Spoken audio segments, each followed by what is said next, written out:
Hello, good morning. Well, happy Saturday, first of all, and welcome to the final weekend in Club Soda's Global Mindful Drinking Festival in October 2021.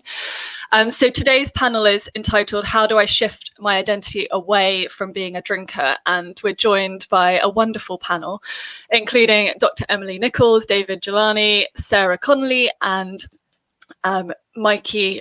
I've just forgotten your surname. Sorry, it's just, do you want to... Mikey Moss.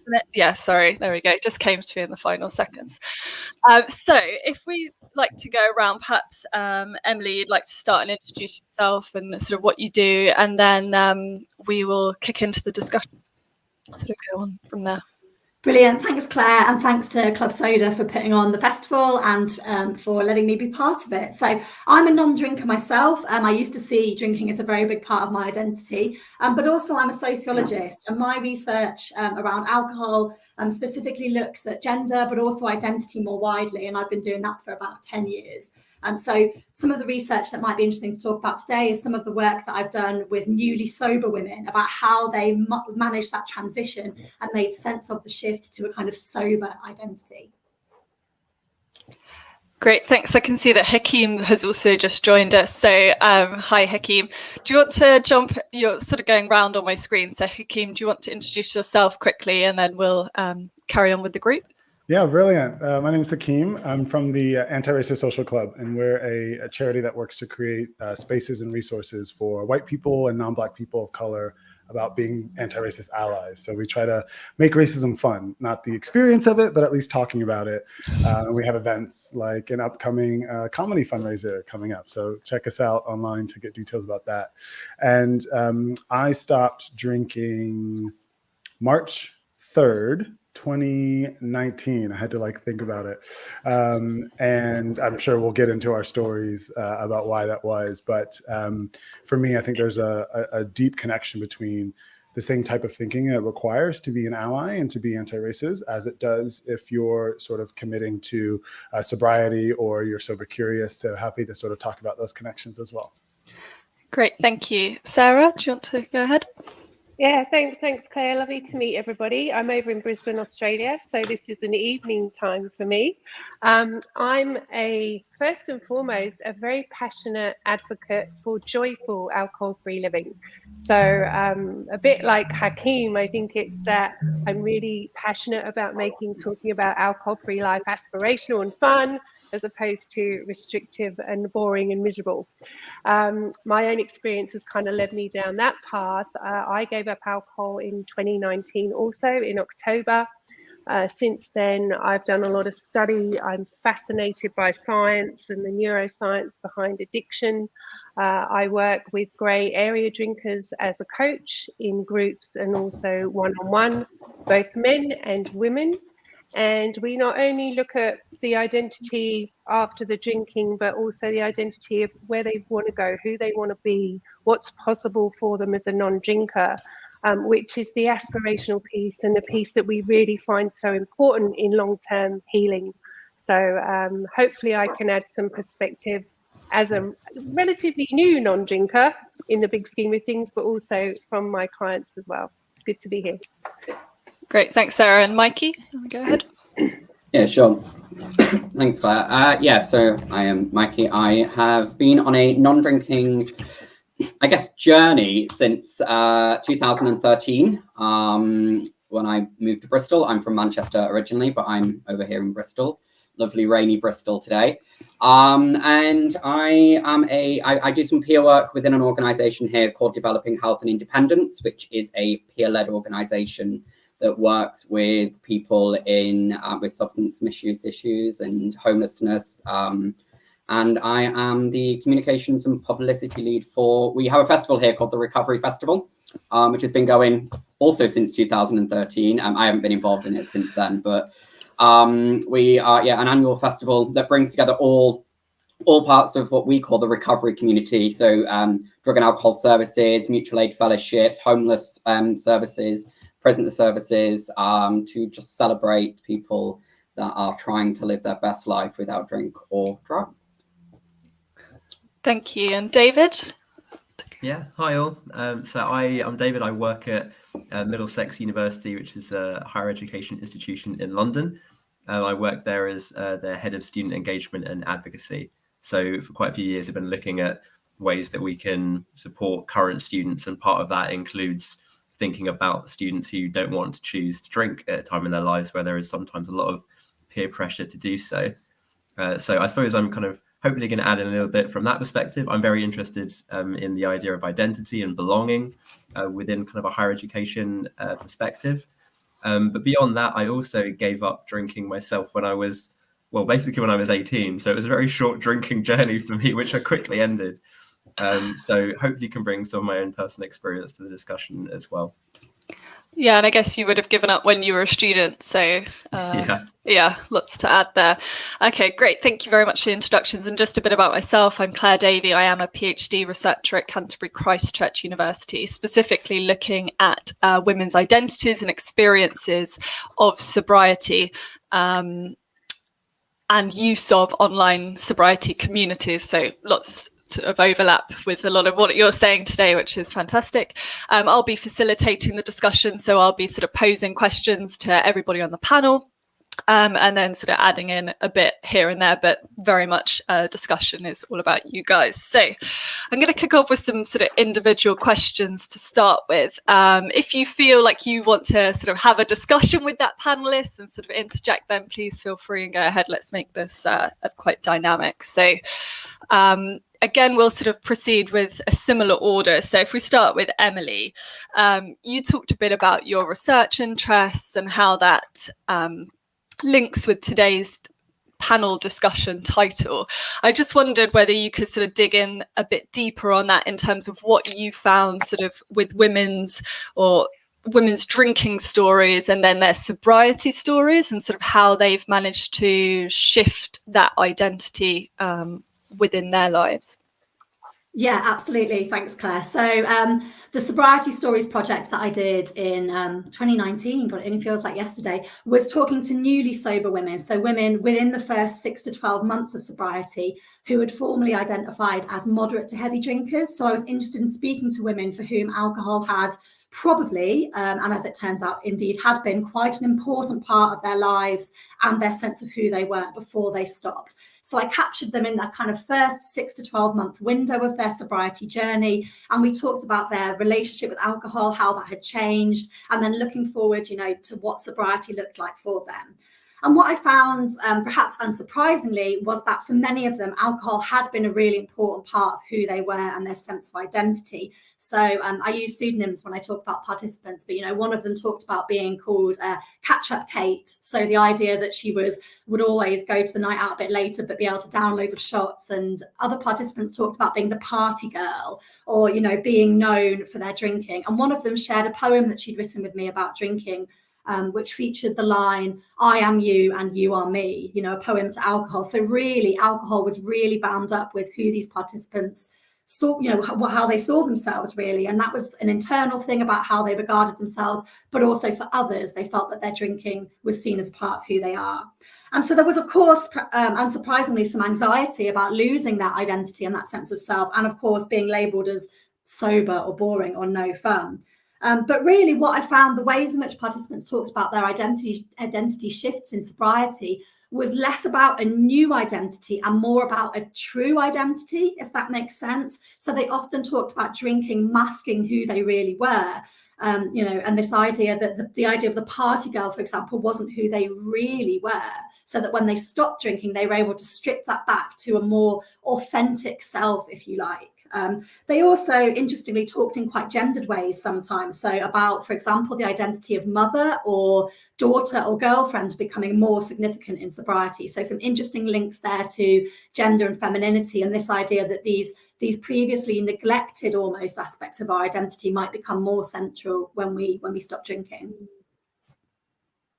Great. Yeah, that concept of true self, and I think authenticity tends to come up quite a lot in social media posts, I've noticed as well, but not necessarily, I guess, just women or in terms of authenticity, but also men, although I seem to find that it's mainly women that are engaging with sort of these online spaces and talking about those themes. Sarah, I know you work with men and women. What does, in terms of like the gendered ideas or themes that Emily was sort of bringing to the conversation, how do they play out with those that you work with? Yeah, 100% agree in terms of the women talking a lot more about their authentic self and that search for who they truly are beneath the filter of alcohol. I personally did not relate to I wasn't the party girl. I was actually one of the first people to go home, and I made a decision to stop drinking because of my mental health. So when I see that story, I don't relate to that. I was the last one to leave in the first, that was not me. But it is really, really common. And once you take that away from these women, they do have a fear. They have a big fear that they'll be rejected. And sadly, many of them are. Many of them have to rethink their relationships, not only with their close friends, but with the broader community. Who are they now going to be? And what is it that they're going to put out into the world? I see it as a fascinating journey. And one of the things I love in the coaching is getting them to see that as an adventure, as opposed to something scary. It's like, what's possible. When it comes to the men, it's a very different thing, and there's a lot of different pressures on men, as I'm sure you would appreciate. For the guys, a lot of them, their identity is very much, I'm the guy that can drink all night and get up and turn up for work and still be on. And particularly in the corporate space, and I work with a lot of CEOs, I work with a lot of people at the top of the corporate ladder, men whose whole identity as the leader of the pack in the workforce is also the leader of the drinking. So they have to work around that too and let that go. But what's beautiful about that part is that when they do it, the rest follow.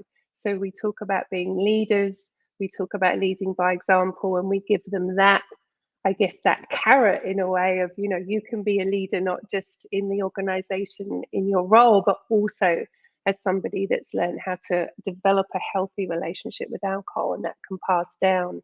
But it's all very, very interesting. And one of the beautiful things I think that's happening more and more now in the last 2 years is that we're talking like this and we're being open, and organizations like Club Soda making these conversations possible so that we can talk about it in an open and hopefully aspirational way. Totally. I think just want to touch upon sort of those themes of masculinity, I guess, that you were drawing out there for men. And a lot of the research about drinkers, non-drinkers has been around student populations, because obviously they're easily accessible by academics, right? And a lot of the papers suggest that male students, for instance, really struggle with, well, if I'm not a drinker, what is a valid male sort of role to take on? And so I thought maybe, David, you could sort of come into the discussion here and talk about your work with students and alternative identities that they can work with or negotiate in sobriety.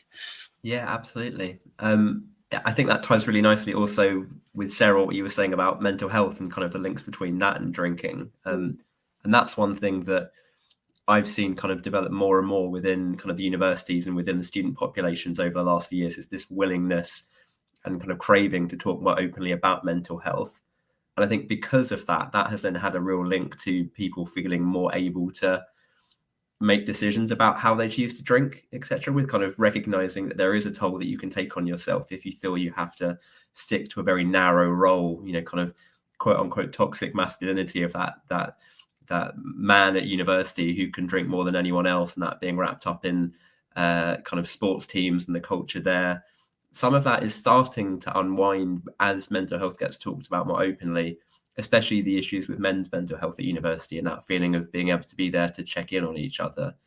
There's still a long way to go with it in that sense, but I think the openness around mental health is linked quite a lot to people being able to then talk more honestly and be, as you said, authentically about what they want to do when it comes to drinking. There's been stuff within universities for quite a long time to try and give alternative options to those who want to drink. I think part of the challenge of it is that the options, if you don't want to drink, are actually really quite wide. There's a lot you can do. And so it's almost harder to find another identity which is quite as clear. It could be that you go down kind of like the quiz route and kind of go down more of an academic side, or it could be that you take part in kind of more like fun cinema showings and stuff like that within campus settings. But I think one of the challenges when it comes to the perception of university, which just have a big impact on how comfortable students going to higher education feel, is that club nights are the big kind of capacity numbers. You get up to thousands and thousands of students in one place, whereas most of the other non-drinking based activities usually are a lot smaller. So even if you've got a large number of students who do want to do those alternative types of activities, you still have this idea that you're missing out on the thing that almost everyone else is doing, because those alcohol-based activities are so large in the number that they cater for. And, you know, a lot of it is perception, isn't it? It's not necessarily what is really happening. It's what you perceive, and that idea of missing out what most other students are doing. Yeah, that's an interesting issue around sort of the numbers and therefore perception of who's having a good time, when in reality, if you've got a massive group, your ability to connect with that volume of people is just not possible, right? So, I mean, I went to a sober social coffee thing the other day. I was sat down, I literally was only able to speak to 3 people because, you know, I was too involved in the conversations, despite the fact that the group was only 12 people in total. So, you know, it's just that what are we missing out on? Is that sort of, I guess, the $1 million question. In terms of community and sort of organising events, I think that's a great segue into Hakeem and thinking about the Anti-Racist Social Club and how community perhaps can help people shift identity away from being a drinker. Can you sort of talk on those sorts of themes? Yeah, definitely. Can you hear me okay? Okay, perfect. Yeah, I think community plays a big role. For me, sort of my journey with drinking sort of might be a little bit more, might be a little different than the norm. I grew up in the States, as you can tell from my terrible accent, and you're not allowed to drink until you're 21. So I went to uni, and I was one of the few people not drinking. And sort of the only people not drinking at that time were like the Christian groups, and they didn't have that many events. And so it was like, all right, well, you know, if you weren't a part of that group and then you weren't drinking, you sort of didn't really have a social life.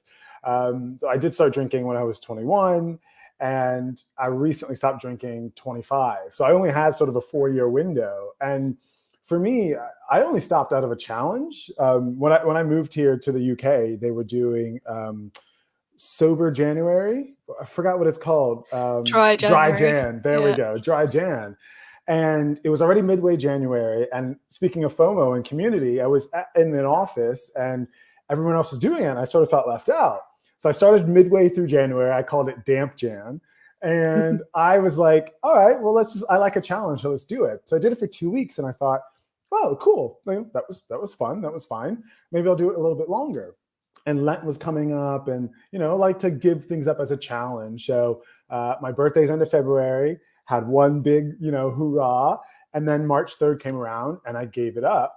And I just wanted to see how long I could go, because for me, I never wanted anything in my life to have a hold and control over my life. It wasn't sort of a, you know, there wasn't a bad moment where I needed to give it up. It was sort of just like, the only thing I'm happy with controlling my life is Netflix. So other than that, I want to make sure that I'm limiting. And the more and more I started thinking about it, the more and more for me, I just started asking myself, why am I putting poison in my body? It wasn't a sort of a judgmental thing, but whenever people would ask me why I stopped drinking, I started to flip the question on them. Why are you drinking? And that really became a moment where people started to think about it, because UK pub culture is huge. And I think it was so weird for people when I didn't drink that became the topic of conversation. Dating was one of the biggest challenges that I had not drinking, because no matter what you would do, there would be something related to alcohol. I mean, I went to the orchestra one time and my date was like, cool, do you want a glass of wine? And I was like, wow, alcohol's everywhere. So I actually was like, okay, let me create a dating list, a sober dating list. So if anyone needs some tips, let me know. But the community was a challenge, because for me, you had to change that mindset, right? You had to change who you surround yourself with. And so because I wasn't sort of doing it for any particular reason other than I just didn't want to, when I started going out, people would say, oh, why aren't you drinking? And I would just say, oh, I'm pregnant. And people would like sort of laugh and they'd be like, no, really? And I'd be like, why does it matter? And that's when it sort of signaled to me that, okay, maybe I need to start changing my community. And so when people would suggest, oh, let's go to a pub event, I would say, that's not really enjoyable. Like, they're like, oh, you can have a soda. And I'm like, I don't even drink soda normally. Like, why would I just stand around and drink soda? First of all, like with a 20% markup. Let's go do an activity. Let's go do bowling, right? Let's go do crazy golf. So that for me was the first step in changing my mindset and also changing my surroundings, was just me saying, look, suggesting alternatives. Because if I wanted to take myself out of sort of the environment, I needed to be active in that. And I almost feel like that's required, right? If you're going to try to change your mindset towards drinking, you're going to also have to change your environment and your community, because the people you surround yourself with are the direction of travel that you move in, right? And so if you're constantly going to pubs, even if you're not drinking, are you really going to be having a good time, right? Because the environment is focused around that substance that you chose to give up. So I think community definitely plays a role, and whether it's an online community or finding some friends that you can sort of go to different events for, then that's going to be really important for you. So I think, yeah, definitely community and changing your environment plays a big role. And, you know, like you said, I create events for the social club. And, you know, like I mentioned, we've got this comedy thing coming up. It's not a non-drinking event, but there's definitely sort of non-alcoholic options. I won't be drinking. Like, it honestly doesn't even cross my mind sometimes. Like, when I hear the word sober, it sort of makes me feel like sometimes it's like an all or nothing. And we get into this conversation of labels where, like, someone who's like vegan but likes cheese can't technically be vegan. And it's sort of like, yeah, sure, I'm sober because I don't drink, but it's just like, it's not even something I even think about anymore. Like, it's just normal now. Yeah, I think that sense of community, or creating a new community, addresses that issue of rejection, right, that Sarah sort of brought up earlier, that you have to then, okay, if I don't identify with these people, who do I identify with, and sort of attach myself there.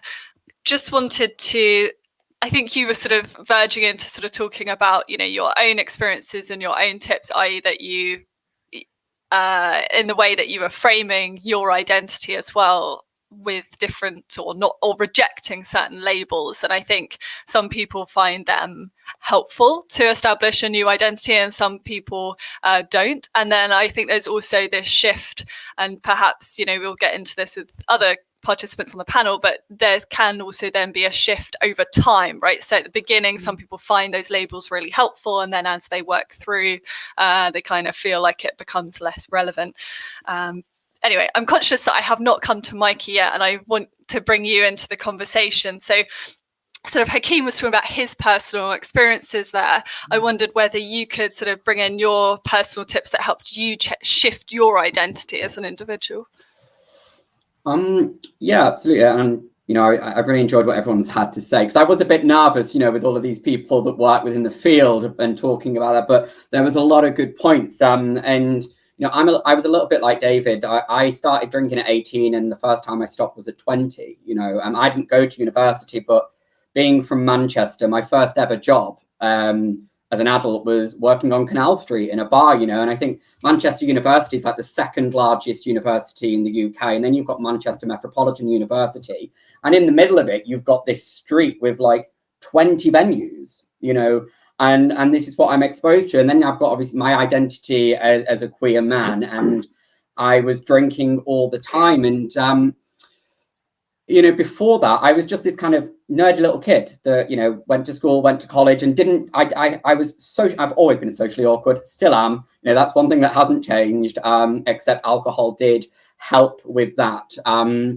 So my first exposure was getting a job in a gay bar, and everybody drinks, and well, not everybody, but at that time then, back in, what was that, 2011, you know, for me, it was normal. It was just what it was. And, you know, like David said about that kind of community within students of going out and drinking, because venues target to students with all their, you know, their £1 drinks and their, you know, their 5 Jaeger bombs for £2 and all of this stuff. And that was just normal, and it's quite a normal thing. I was just getting drunk on shift all the time, not sure whether I was allowed to, but I just did it because it gave me the ability to be confident. And there was I kind of listened to what someone was saying about this whole masculine thing. Like, that was not my experience, but I understand it. I absolutely understand that thing. But I think within the queer community, it's kind of like, from my experience, was a little bit different, because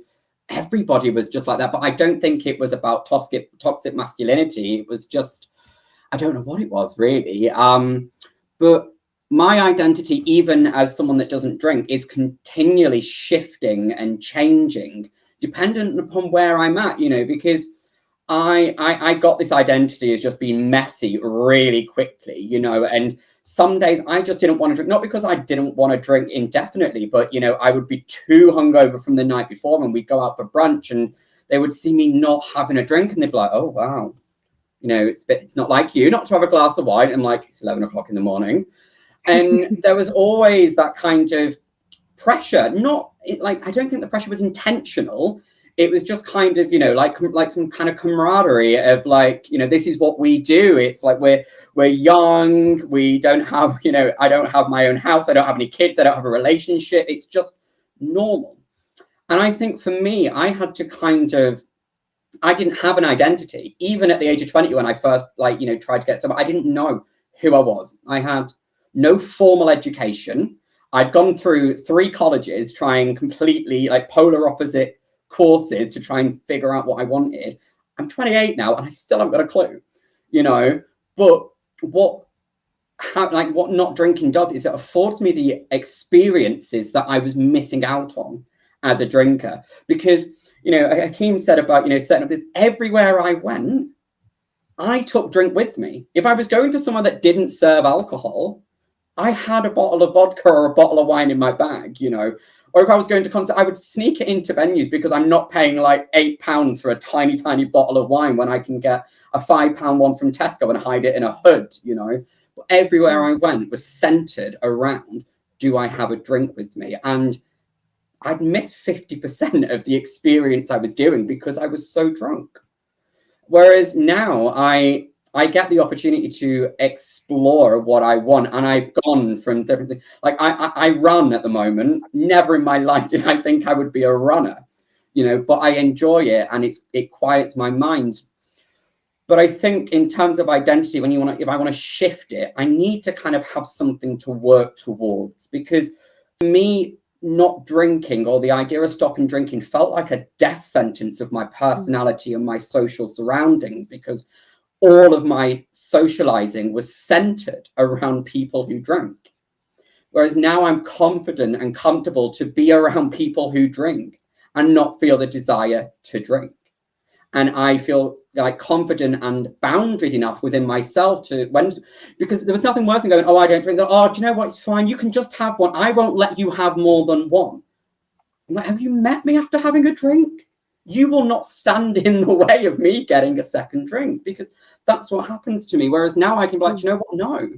And I don't mind going home at 11 o'clock at night and not staying out till 2, 3, 4 o'clock in the morning. I don't even do that at home. I'm in bed by 10:30. So did you, sorry, I was just going to say, did you shift? So I just want to, and I know that there's been other panels on sort of the queer experience, but I want to bring that into sort of more of a mainstream discussion as well. But in terms of the queer community and you finding sobriety within that community, how did you sort of shift your identity to a queer sober identity? And did you lose people, create new friendships, that sort of thing? So I think maybe in my experience it's a bit different, because when I relocated from Bristol to Manchester, I cut ties with my entire social surroundings in Manchester. I've got maybe 2 or 3 people from back then that I still, I have on Facebook. And when I go home, if I see them, I'll say, hey, but I gave myself the chance of forming that. It didn't work when I came here, because I just got a job in a bar, a gay bar in Bristol, because it was easy. But now most of my friends are straight, or identify straight. And I'm now at a point where I actually want to bring my identity back to that, you know, and try and find, you know, some kind of middle ground, because I was in London for the Queers Without Beers one on Thursday, and it was amazing to see the amount of social activities for queer people that are not centered around alcohol. We don't have that in Bristol. So for me, it's like, okay, you've got 8 years of different experience that you've found, you know, why don't you bring that over here? And, you know, there are people that I make connections with, and we can bring that here, because I think it's really important, because I struggled even with like dating. I was talking about how like people, when, you know, you go on a date and they find out you don't drink, like I was like ghosted because they think they can't drink because I'm not drinking. You know, it's like, oh, well, how am I going to go out to the pub with my mates and you come? It's like, I can do that. Not drinking doesn't mean that I can't go places where there's alcohol, because we live in a country where that would be practically impossible. Every like advert break of TV has at least one alcohol advertisement, you know, even more in the run up to events. So yeah, I'm bringing it back to that, and I think it's a great opportunity. But I like that there's things like Queers Without Beers, where they are massive advocates of alcohol-free socializing, and it doesn't have to. I didn't know you could socialize outside a pub. I didn't understand that concept. I think you know, your experience is a great testament to the fact that you're still in that phase, or I know that a lot of us are, but very much you've articulated that you are in that shifting sense of identity reconstruction post drinking, and sort of dipping into different communities, but also thinking how you can shape that as well. I just want to carry on the theme of community, friendship. I know Emily's research with women has been very much focused on sort of things like the girls' night out. And so what is the equivalent to that, right, if we shift our identities? So perhaps you've got other things that you want to bring in there. Yeah, thanks, Claire. I mean, actually, one of the things I just wanted to say was almost a slight counterpoint to some of the stuff that's been said. I mean, I totally agree. Finding new communities, finding ways to socialize outside the pub is really important. But on the flip side of that, a lot of my participants said that fear of losing friendships was a big reason why they kept drinking. So I don't want to too much kind of give the impression that actually you do have to necessarily cut ties, or that people will lose friendships. And what a lot of my participants found was that, so they were surprised in some ways by how completely supportive loads of their friends and families were. My own experience as well, again, I was really apprehensive about stopping. I was really heavily immersed in drinking cultures in the northeast of England, and going to gigs and like being on the punk scene. So huge amount of socializing and drinking bound up together. And again, I haven't lost that. You know, okay, I do more stuff that isn't drinking. I also, like Mikey, have started running, for example, but going to gigs, going to festivals, and like having a laugh with my pissed friends is still a really important part of who I am and of my identity. So I think it's about balance and about the individual. And, you know, it is about finding people that have those different interests and those different ways to connect, finding different kind of temporal rhythms to your socializing. So, you know, going out for brunch or doing daytime activities rather than everything being on the pub and nighttime. But I think it's important to acknowledge that actually, you know, we can also find ways to continue to connect with our drinking friends and to go out and laugh at them when they're really drunk at a gig, for example. So it's that balance, I think, really, which I wanted to kind of get across. Yeah. If you're watching and thinking, I might want to stop drinking or drink less, but does it mean I have to change everything? I don't think you do have to change everything at all. No, and I think, you know, if viewers want to watch Millie Gooch's episode, I think one-on-one with Laura Willoughby, that was in the first week maybe of Sober October, and I think she, you know, her experiences were pretty much that she kept every single friend, and she became this, you know, like social organizer, connoisseur of events, and sort of managed to change it up that way. So of course it's lots of different experiences, and if you are a social extrovert like Millie, sort of go and have a look at some of those ideas that she had and what she was talking about. I know that there's a few of you on the panel that have other contributions around community. So I think, Sarah, you had your pen up as if you wanted to sort of old school style. Go for it. Trying to be polite.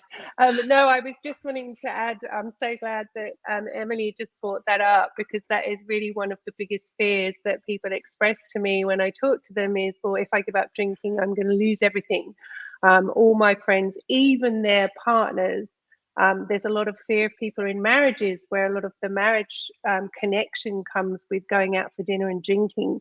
And so historically, I think there's been a focus on, in those first 2 or 3 months to kind of hibernate and stay away from triggering or activating situations. But what we find in the groups that we work in, we do the opposite, and we say get out and amongst it as a happy and confident non-drinker and get straight into it, and be the person that you want to be in a social situation without alcohol. And so a big part of that is getting really clear about who do you want to be? What are the values that you want to take out into the world? How do you want people to see you as a human being? And then taking that out into the social world with a bit of a laugh and a bit of fun. And I'm the non-drinker in the room. Oh my God, you're good. And just make fun out of it, And I know that sounds easier said than done, but what we find is with the participants that do that, they come back and they're like, man, what we imagine is so much worse than the reality. It's that lovely quote. I think it's Mark Twain. I've had some terrible things happen in my I've thought of some terrible things in my life, some of which actually happened, and we create these stories about how it's going to be so hard and people aren't going to like us and we're not going to be fun. And you get out there with that. If you go out with the attitude, then you're right, they won't, because you'll be sat there going, I can't have a drink, and yeah, sorry guys, just not drinking tonight. You go out with, guys, I'm off the booze, give me a water, and that whole attitude, people love it, and then actually they're intrigued and excited by it, and potentially you have a ripple effect as well. There might be someone else that doesn't want to get hammered as well. So yeah, that's think what we do. Sort of touching upon that, with your in some cases, with your old friends, your families, your partners, there's a part of your identity that they still connect with, right? That is still there, that's still relevant, whether that is as a mother, it is as a punk rocker, whatever it is, that you can find those commonalities, and drinking or not drinking is just one element. I think somebody said, I can't remember who it was on one of the panels, was like, they feel that it's the least interesting part about their identity, right? Hakeem, I know you sort of wanted to come in and had a question. Go for it. Yeah, I'm loving this discussion about sort of like drinking spaces and our environments and what we give up. And I think, for me, I definitely chose to be in new environments, oftentimes with the same people, but sometimes it was with different people. And so I sort of had a question. I know I'm a panelist, but I sort of wanted to get some perspectives on if there are people in your life who find it weird that you're not drinking, or if you're worried about the reaction to it. Is it a good thing to keep them in your life? Like, is that sort of, if you have one goal and you're moving in one direction and you're sort of held back by other people's beliefs or perspectives on you, should people embrace almost giving up that? I don't know. It's just a question. I think for me, I'm sort of, maybe it's because of my experiences growing up, but I find it very like comforting to think like, yeah, cool. If this person's not right for me in this season, then that's okay to like let them go, and it doesn't have to be a negative thing. But I'm just curious to know what people's thoughts are on that question. Whether friends are for a reason, for a season, or for life, isn't it? I think it's the question. David, I want to bring you into the discussion. Do you want to sort of chime into that? Yeah, sure. Yeah, very good question. And I definitely relate to some of the things that Sarah and Emily were saying that kind of led into that, and the idea of just kind of owning the spaces that you want to be a part of and continuing to live there. So when I gave up drinking, I still kept going clubbing, but I just made sure I took a bit more of an active role in picking places where the music was actually enjoyable and we could have like a good dance as a friendship group. And generally speaking, there's something that I found when I gave up drinking, some friends would be absolutely fine with it. Some friends would see me as some sort of superhero that they couldn't just like, I couldn't imagine giving up alcohol. That's so impressive. Like it's this incredible feat. Some maybe kind of saw it as a bit more bizarre, but I think if you focus on the things that you do want to still do together, like going to that club, if they still enjoy the music there and they can still drink, then you're focusing on the things that unite you together. So still going clubbing and just picking spaces where the music was actually enjoyable was like something that I did for quite a few years. And then something that happened maybe a few years later is that I've discovered this idea of adult board games, and I don't mean like as in, you know, sex related board games, just as in like playing board games that are a bit more interesting than Monopoly. It's Saturday at 11:41. It's before the watershed. Not sex related board games. I mean, that's not what we were thinking. You did not need to clarify that one. But, you know, just like finding fun activities that you can do with friends that aren't based at all around alcohol, that are actually just really enjoyable, and things that mean you can have a bit more of kind of actual like building relationships with that person, like deep, meaningful like time where you're spending it together. So I think, as long as, from my experience, if you're focusing on things that you enjoy doing and things that your friends enjoy doing, you don't need to then focus on the things that you're not doing, and you don't need to not drinking as a deficit. You're focusing on the things that you are putting your time and your love into as an asset. Yeah, I think my experiences are on that are sort of similar, in the sense that I was always into fitness related stuff and just kind of pursued more of the triathlon angle, which takes up more time that I have not spent drinking, that sort of thing, and got involved more with that as a club, you know, and it provided that sense of community more than just me training by myself. And I think that those sorts of pursuits, whether it's, I don't know, kickboxing club, whatever, I think fitness related clubs and identities seem to be really key.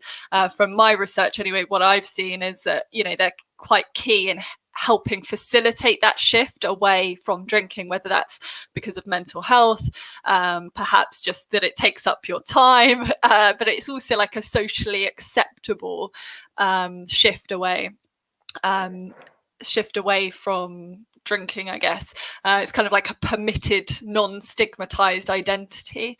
So Sarah's just asked me actually in our sort of chat whether I can share a bit more about my work, social media groups. I mean, I think at the moment I'm in my early phases of researching and very much looking at how women are using number one, how they're using social media to facilitate that identity change. So I guess a link into this discussion is that when we think about communities, we can also think about platforms, and how things like Instagram, maybe Twitter, but I think less so. Instagram has this more performative element where you've got the imagery, you've got the ability to write, and where they're writing and photographing and documenting, almost like writing your life story, right? And your identity shift live in real time as it's happening, like how that is helping and facilitating that identity shift. So perhaps opening that up to the group in terms of social media, how have you found that that's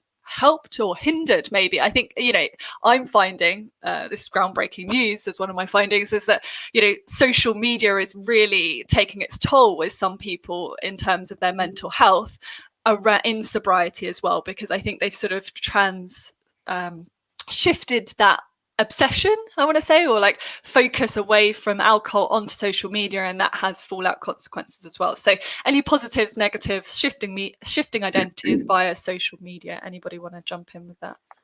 Yeah, I mean, I can share a perspective. I think social media sort of, it definitely gets a lot of, you know, hate and love. I think it's all about what we do with it. Like, I think social media in and of itself is great. Like the fact that we're able to keep connected with people from all the way around the world that we would never have been able to like a decade ago. So I think it's great. I think it's on us to sort of control what we do with it. For me, when I stopped drinking, I really found social media helped because I was able to find different events that were non-drinking related. Or, you know, I went to a London cocktail week and they had like a sober Sunday day. And that was amazing. And I wouldn't have found out about that outside of social media. But also then once you start finding the great thing about platforms like Instagram, where they'll recommend something else. And so I found one non-alcoholic beverage, and then you would see more. And then because you're following different people, either influencers or events, they get tagged.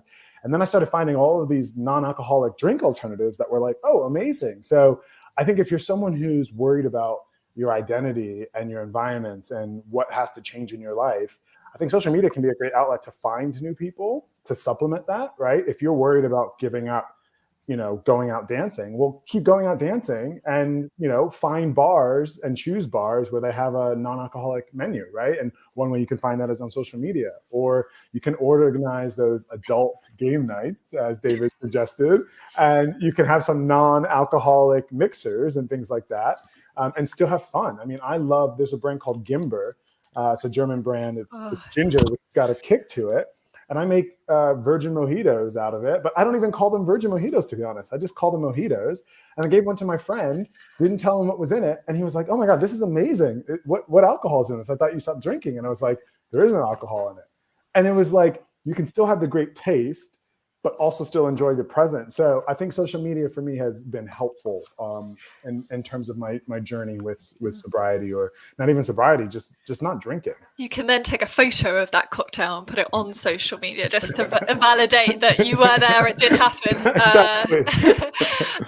Mikey, I'm conscious that, you said sort of in your intro that you're sort of taking on this new role around communications, perhaps social media for Recovery Festival. Any personal thoughts on the social media, but also perhaps, what, how it adds value to something like a big festival as well?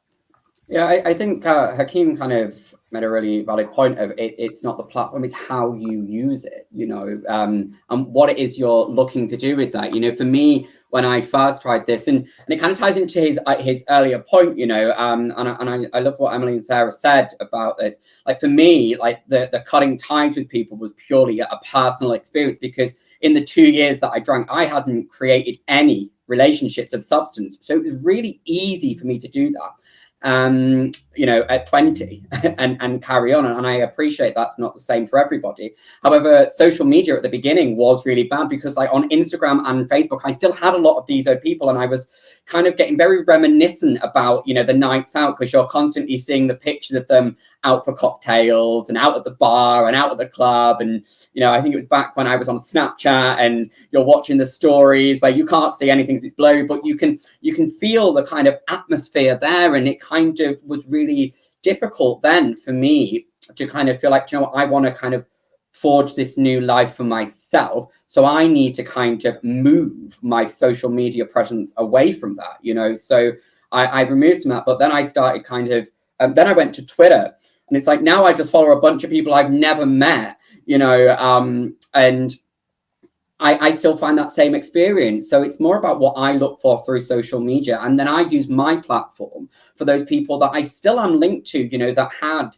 this idea of what I was like as a drinker. And when I go, when they see me posting like my 10K runs and my healthy lunches, because I'm one of those sad people, or when I kind of share the content that I post for the Recovery Festival, and they see that I'm active within that kind of community, it's not the person that they knew back in Manchester, 8 years ago. They see a completely different person. And for me, it's like, like I said, my identity is consistently changing. And I actually want it to stay that way. I like that change, constant change all the time. And I think social media is a really powerful tool for people, because some people might not want to kind of stop drinking and think that they have to pick this one identity and live with it for the next 60 years, 60 if you stop at 20 or whatever, but, that they can see that you can still have exactly the same experiences you were having back then, without the drink. At the Queers Without Beers event, we were having alcohol-free cocktails. Sarah mentioned Liars at the start, is it Liars? That's how you pronounce it, and it tastes like, it looks like a cocktail, it drinks like a cocktail, but there's no alcohol. And I think that was really important to show that it can still have the same experience. Because to me, I don't want to go to a club and order an alcohol-free and just get it in a tumbler. If I order a cocktail, I want it in a cocktail glass. If I order alcohol-free wine, I want it in a glass. And you said, about posting that on social media, and like Hakeem giving it to his friends that drink alcohol, and they're going, oh, what's in it? Like, it is kind of like advertising that you can have the same experience as a drinker without drinking, because I thought like my life was going to become boring. And then I saw other people on social media that were having a whale of a time without drinking. And that's what I liked about London, that their social media platforms for alcohol-free things are so intricately linked, and they post everything that's going on in the city. And I was just like flicking through, like, what the hell is this? Like 30 different things going on one night that's not centered around alcohol. And then in terms of what I do with the Recovery Festival, I kind of have to like look at what the platform I'm using and think about how to do it. Twitter is mostly retweeting professionals. That's what I use it for. Whereas Instagram is more of the imagery. Like you said, it's more about the pictures and what are we showing and the stories that you can tell. And learning to kind of get the same message across with 250 characters and as much as you want is really, really difficult. But it's a great opportunity to kind of show people that, you know, we're here and our life has not stopped. We're still having fun. Drinking. Absolutely. Yeah. I just sort of, that was a thread, I guess, into no-low drinks. And I know, Emily, you're doing some research on no-low, but particularly around how people are using it, or your findings around people using it in conjunction with their drinking friends, right? So I thought maybe from an identity perspective, that might be useful. Yeah, absolutely. So with the No-Low project, I've talked to both drinkers and non-drinkers who use No-Lows. What I found, unsurprisingly, with the no drinkers is obviously they tend to use No-Lows exclusively, because they don't drink alcohol. But what I'm finding with the drinkers, and again, some of this might be relevant to anyone who's watching, who's not thinking about, you know, stopping drinking completely, is a lot of my drinkers adopted what some of them even called a hybrid model. So kind of mixing up drinking no-lows and alcohol. There was not much willingness to alternate in the same night. So, you know, only one of them talked about having a no-low, then having alcohol, then having a no-low. And I think some participants said that's because, as we all know, once we've had a few drinks, all we want is a few more drinks. So it's harder. But they did talk about moderating in terms of perhaps switching out to having no-lows during the week and then having alcohol when they were out with their friends. So they actually saw no-lows, and there's lots. I mean, we could have a whole panel about the advantages, disadvantages, challenges that come with the industry. But I think it's interesting that they did see them positively as this way to kind of be flexible with their consumption. And as you said, very much as a way to feel included with friends as well. So talking about being able to just drink something that looked and tasted similar to their friends made them feel that they were part of the group and that their friends, it also, I think, a little bit puts drinkers' ease at minds at ease, a little bit, when they can see that, again, you're drinking the bottle of an alcohol-free product with them. So it's a little bit about reassuring drinkers, to be fair, but also it was about, you know, feeling included, feeling like you're part of the group, feeling that you're drinking something that's a grown-up drink, not something, you know, not having to have like 4 glasses of sugary pop in a night, which can, you know, get quite old quite quickly. So yeah, there was definitely a place for no-lows. Interestingly, thinking about, I'm not so sure how much we could link it into identity as such, but there was certainly something there, and it links to what Mikey said. You know, there were also very much points around, I want it to be in a nice glass, I want it to be served in a nice way, I want it to feel like I'm getting an experience like my drinking friends, and I feel like part of that group and that community. Yeah, that's fair enough, isn't it? I want to bring Sarah in to talk about social media, because I know that sort of you're working with individuals from a recovery coaching perspective, and obviously use social media to, you know, connect with people around issues of not drinking, that sort of thing. Have you, you know, how do you find that it's useful in shifting identity for those that you work with? Yeah, it's been a huge learning curve for me, and I'm mindful of time, so I won't go on too long, but I started on Instagram. I'm 48, and I was like, I'm too old for this stuff. I'm too old for social media, particularly Instagram. But anyway, I started fiddling around with No-Low, actually started posting about non-alcoholic drinks and built this kind of, I guess, really engaged following of all these different people that were coming out. And it was, to me, a real accessible segue to start talking about my journey, as opposed to going straight into social media and saying, I used to drink and now I don't. It was more, here's a discovery, that a journey that I'm on. I'm trying this wine and etc. It took me about 3 months before I tried any No-Low. But in terms of what it's done for me, it's connected me with real like-minded individuals. And one of the things that I think it allows us to do when we're at the beginning of the journey is attract, like we've talked about, find your tribe. Because you are being so real that you only get the people coming to you that really resonate with what you're talking about. And I think that it's impossible to lie about this journey. It's impossible to be inauthentic. And so what I'm thinking is being created, and what I'm seeing is being created smaller groups of really like-minded people. There are some obviously big figures in this space, big personalities, but beneath that, I'm fine. I would much rather have 100 followers that really I connect with on a deep level than 10,000 that are like, and you can get into that whole piece. And again, too old for that shit. But I think it's an incredibly useful tool if, as everyone's been saying, you keep it in perspective and you keep conscious that there's only a really small handful of people that you're gonna change, and they're gonna create change for you, and try and find those people. Yeah, I think that conversation around authenticity and social media and striking the balance is one that we could go on for a long time outside of this panel. But I'm conscious that we've got 3 minutes left. So I'd like to perhaps go to each panel member and ask for your top tip in terms of shifting that identity or your mindset around going from a drinker to a non-drinker, if that's possible. Sorry. Yeah, we'll go with. Yeah, you go first, and then I'll take it round. Yeah, sure. No, I'm happy to go.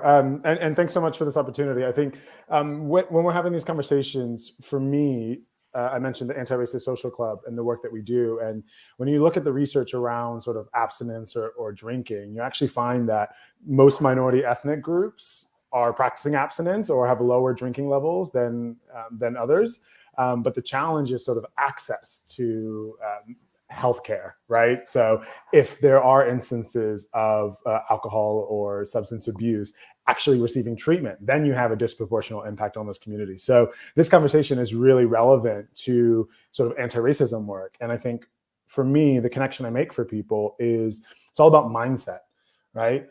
Anti-racism, not drinking, it all requires sort of unlearning things that you think are so just set in your ways. It's all about sort of receiving that information and deciding to do something with it.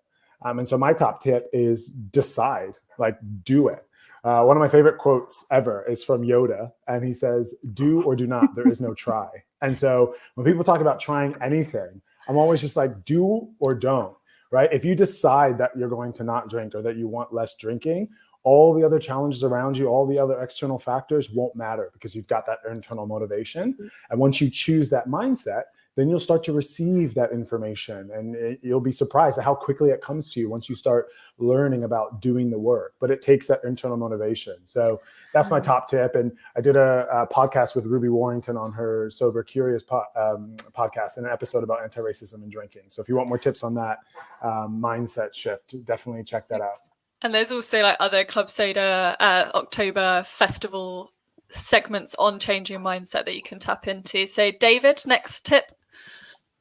For me, I think it's going back to something that Hakeem, you said really early on that I really related to about seeing it as a challenge and a test for yourself. It's something that you can form as a habit that you can build on to show that you don't have to go with the default mode of kind of where society is, but it's building something that's more about what your authentic self is.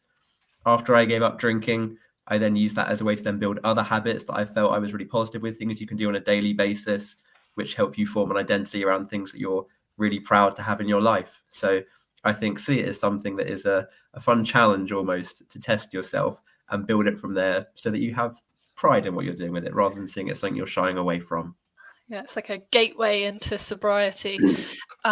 Mikey, next tip. And into adult game nights. Less about that. Come on, we moved on. I guess like in simplistic terms, it's like just take it easy. Like for me, just like I had to chill. Like I don't try and do everything all at once because I wanted a brand new identity the day after. Explore. I saw a message, don't panic, like Claire was doing about running over.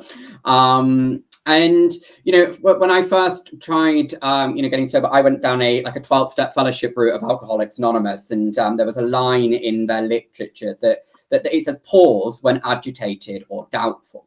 you know, and that's something that I still use of just, if I don't know what direction this is going in, or if it's not going where I think it should be, or as fast or whatever, just stop and pause. But ultimately, like, just do some internal kind of searching of what you want to be right now, because not everything in identity is forever. So don't worry about where you're going to be next year or the year after, or even in 6 months. My final bit is it's another 12-step fellowship thing, is take things one day at a time. And that's it. Great, thank you. Sarah?